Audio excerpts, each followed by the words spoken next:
খোদা, যিনি মৃত্যুকে বানাইলাম, জীবনকে বানাইলাম, বলে আল্লাহ কেন বানাইলাম আমরা জানতে চাই। আল্লাহ বললেন লিয়াবলুয়াকুম আইয়ুকুম আহসানু আমালা।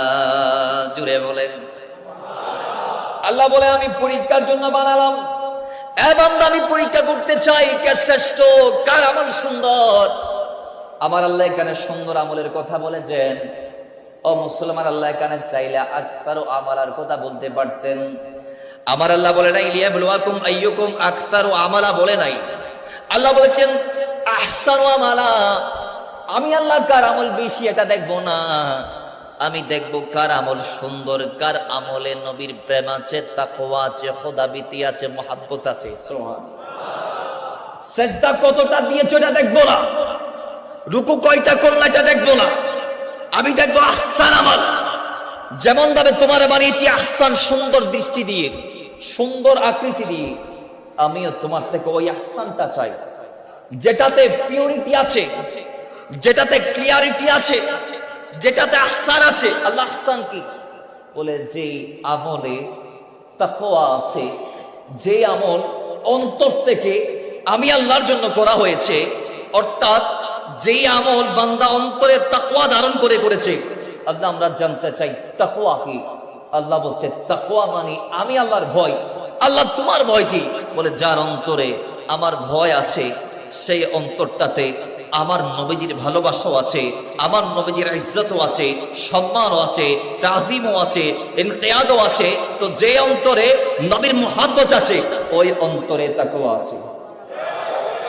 আমার ভাইয়েরা, প্রশ্ন রাখতে পারেন হুজুর, আল্লাহ আমাদেরকে জীবন দিয়েছেন একবার, আবার মৃত্যু দিবেন, জীবনের শেষ করে দিবেন মৃত্যুর মাধ্যমে। সেখানে দুইটা জীবনের কথা আমরা কোথায় পাইলাম? আয়াতের দিকে তাকান। আমার আল্লাহ ডাক দিয়ে বলেন, এ বান্দা, কাইফা তাকফুরুনা বিল্লাহ, তুমি কিভাবে আমার আল্লাহর নাফরমানি করো, আল্লাহর সাথে কিভাবে তুমি অস্বীকার করো, কুফরি করো। তুমি বান্দা মনে হয় ভুলে গেলাও কুনতুম আমওয়াত, তুমি ছিলে মৃত। হুজুর আমরা কখন মৃত্যু ছিলাম? জানতে চাই, ব্যাখ্যা নেন।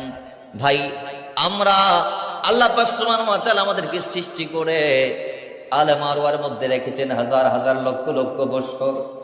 ওই হায়াত কাটিয়ে আমরা চলে আসলাম বাবার পিঠে, সেখান থেকে বীর্যের মাধ্যমে মায়ের রেহেমে আমরা চলে আসলাম। মনে রাখবেন, বাচ্চা যখন বাবার বীর্যের মাধ্যমে মায়ের রেহেমে স্থানান্তর হয়, ওই সময় ভ্রূণের প্রাণ থাকে না। কথা বলেন ঠিক কিনা? কোরআন ডাক দিয়ে বলে সুম্মা খালাকনান নুতফাতা আলাকা, সূরা মুমিনের 14 আয়াত। আল্লাহ বলছেন আমি শুক্রবিন্দুকে, ওই যে তোমার বাবার শুক্রাণু, ওই শুক্রাণুকে আমি তোমার মায়ের রেহেমের মধ্যে নিয়ে জমাট বাঁধা রক্তে পরিণত করি। এরপর আল্লাহ পাক বলছেন ফাখালাকনাল আলাকাতা মুদগাতান, এরপর আমি ওই রক্তবিন্দুকে মাংস দিয়ে আবৃত করি। বীর্যের থেকে ব্লাড, রক্ত, রক্ত থেকে মাংস।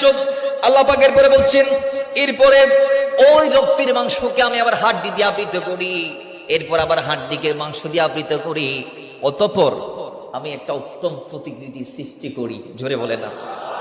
তো মেডিকেল সায়েন্সও আমাদেরকে জানান দেই, বাচ্চার ভ্রূণের বয়স যখন 4 মাস 10 দিন হয় মায়ের পেটে, তখন বাচ্চার প্রাণের সঞ্চার হয়।